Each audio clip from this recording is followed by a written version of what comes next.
Learn English through story. Isabella. In the bustling heart of the city of Aldergate, beneath its towering glass skyscrapers and busy streets, lay a society that was as rigid in its structure as it was veiled in secrecy. Aldergate was a city of movers and shakers, where ambition and success were prized above all else, and where emotions were carefully contained, hidden behind masks of composure. It was a place where one could rise to unimaginable heights, but only if they knew how to control the darkness within their own hearts. Isabella Ward knew this well. She was a respected psychologist, one of the most sought after in Aldergate. Her practice catered to the city's elite, people with influence and wealth, who entrusted her with their secrets and fears,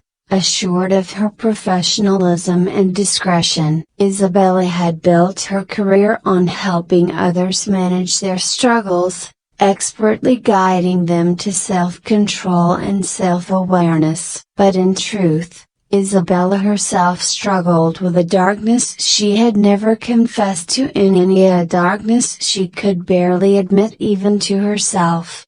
She was married to Julian, a brilliant attorney who was as respected and admired as she was. They were a power couple, envied and admired, the epitome of grace, intelligence, and harmony. Yet their marriage, while polished and perfect on the surface, was cold. Their lives were entwined in every practical sense, yet emotionally they were distant, their conversations a series of carefully scripted lines. It wasn't that they didn't care for each other, there was a mutual respect, a deep admiration, but something fundamental was missing. Passion, desire, the spark that makes life feel vibrant, had long faded into the background of their immaculate life. One autumn afternoon, a new client walked into Isabella's office,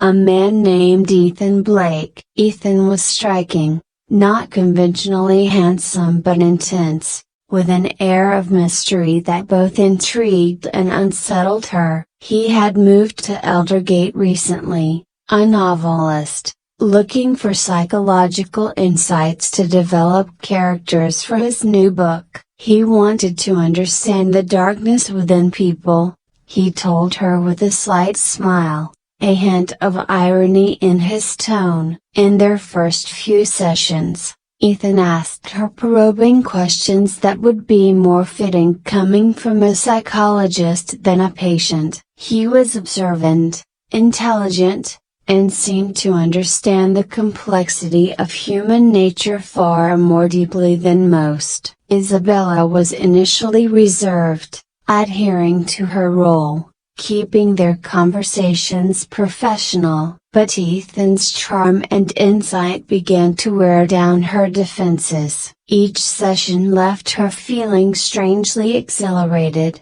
a rush of emotions she hadn't felt in years. One evening, after an intense session, Ethan lingered longer than usual. As they discussed his characters, he began to blur the line between fiction and reality, weaving stories that mirrored Isabella's own life with unnerving accuracy. He seemed to know things about her that she had never revealed, emotions she had hidden even from herself. His words touched on her deepest fears and desires, and for the first time, she felt seen not as the competent, infallible psychologist, but as a woman with her own vulnerabilities.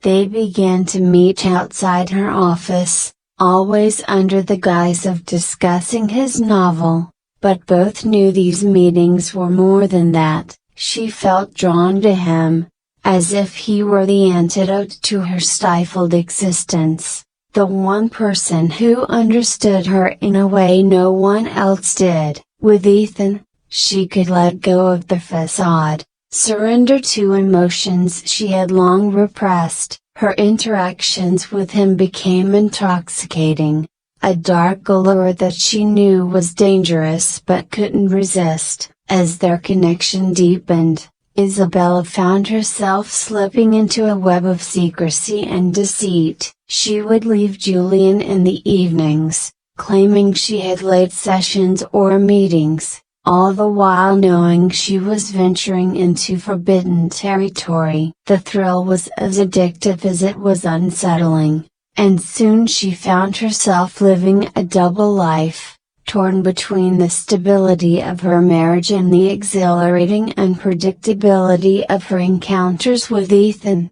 But as the weeks passed, the shadows in Ethan's character began to show. He was possessive, increasingly demanding of her time and attention, subtly manipulating her emotions to ensure she would return to him again and again. He would remind her of her unhappiness with Julian, of the emptiness she felt, using her own secrets as a means to bind her to him. Despite her growing unease, she was too deeply entangled to break free. She felt as though she were under a spell, ensnared by the allure of the darkness within both of them. One evening, Isabella received a call from Ethan, his voice tense and cryptic. He asked her to meet him immediately at his apartment. Sensing something was wrong, she went without hesitation, her heart racing with both anticipation and dread. When she arrived, she found him pacing, visibly agitated. He confessed that he had done something he regretted, that he had gone too far in exploring the dark side of his emotions. He had hurt Samiania emotionally, not physically, he assured Hera, but the consequences were severe. He was spiraling, and he needed her to ground him, to help him navigate the guilt and shame that were consuming him. In that moment, Isabella saw Ethan's vulnerability, the brokenness beneath his charm, and something within her shifted. She realized that while he had awakened something in her, he was also leading her down a path that could destroy her. She was playing with a darkness she could not control, and it was starting to consume not only him but herself as well. After that night, Isabella began to distance herself from Ethan, attempting to regain control over her life. She focused on her work, threw herself into her marriage, trying to find meaning in the life she had built with Julian. But Ethan would not let her go so easily. He sent her letters, left her messages, each one more desperate than the last, reminding her of the connection they shared, the parts of her he had awakened. He warned her that the darkness they had explored together could not simply be buried, that it was a part of her, just as it was a part of him. Haunted by his words, Isabella began to unravel. She became increasingly paranoid, fearing that her secret would be exposed, that her carefully crafted life would crumble. She distanced herself from her colleagues, withdrew from social events, even found herself lying awake at night, replaying every encounter, every choice that had led her to this point. The darkness she had tried so hard to contain was now suffocating her, and there was no one she could confide in, no one who would understand. One night, as she sat alone in her office, Ethan arrived unannounced. He was disheveled, his face pale, his eyes wild with desperation. He confessed that he could not live without her, that she was his muse, his salvation, the one person who understood him. But Isabella, who had once been captivated by his intensity, now felt only fear. She saw the depth of his obsession, the way he had blurred reality and fiction to the point of no return. He was no longer the man who had awakened her desires. He had become a dark reflection of her own suppressed longings, a mirror she could not bear to look into.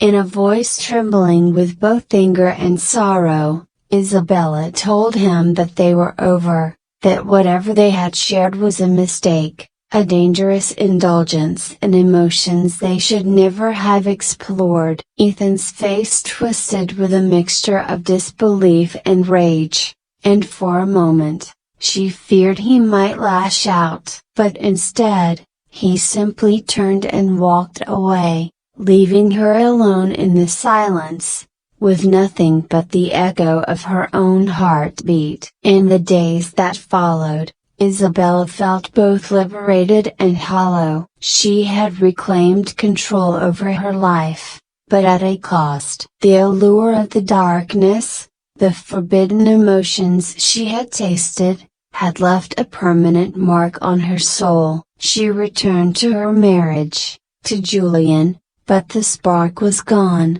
replaced by a lingering emptiness that no amount of stability could fill. Months later, she received a letter in the mail, unsigned, but she recognized the handwriting immediately. It was from Ethan. The letter was brief, a final farewell, in which he thanked her for the inspiration, for the passion, for the darkness they had shared. He wrote that he was leaving Eldergate, that he needed to find a new beginning, away from the memories of her. He wished her well, but his words were laced with an unspoken sorrow, a sense of loss that mirrored her own. Isabella folded the letter and placed it in a drawer, knowing she would never read it again. She had chosen the safe path, the path of control and restraint, but in doing so, she had lost something irreplaceable. She had glimpsed the dark allure of the heart, the thrill of surrendering to forbidden emotions, and now she was left to live with the consequences. Over time, she and Julian rebuilt their lives, returning to the polished image of perfection they had once maintained. But beneath the surface, Isabella carried the memory of Ethan, of the emotions she had once let herself feel, the passion that had burned so brightly, if only for a fleeting moment. And though she knew it was a part of her life she could never revisit, the memory of that darkness lingered, a reminder of the price she had paid for control, and the heart's dangerous allure. In the end, Isabella learned that the darkness within her heart was not something that could be banished or denied. It was a part of her, a facet of her soul, just as much as her kindness, her intellect, her strength. And while she had chosen to keep it contained, she understood that it would always be there, waiting in the shadows, a quiet reminder of the love, the fear, and the thrill she had once dared to feel. I hope you enjoyed the story. If you enjoyed, then please like and share this video, and don't forget to subscribe our YouTube channel. Thank you for watching.